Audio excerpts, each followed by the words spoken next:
माझ्या कवितेचे नाव खमंग धडा.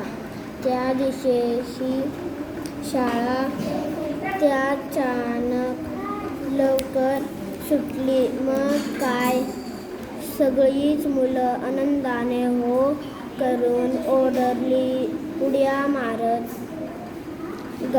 लागली. सगळ्यांनाच घरी जायची आणि होती. बबलू तर खूपच, कारण त्याची आई दुपारी मस्त खाऊ तयार करत होती. बबलूचे आवडते गुलाबजामुन घरात सुद्धा आणला होता. त्यामुळे गुलाबजामुन किंवा कमीत कमी खव्या रव्याचे लाडू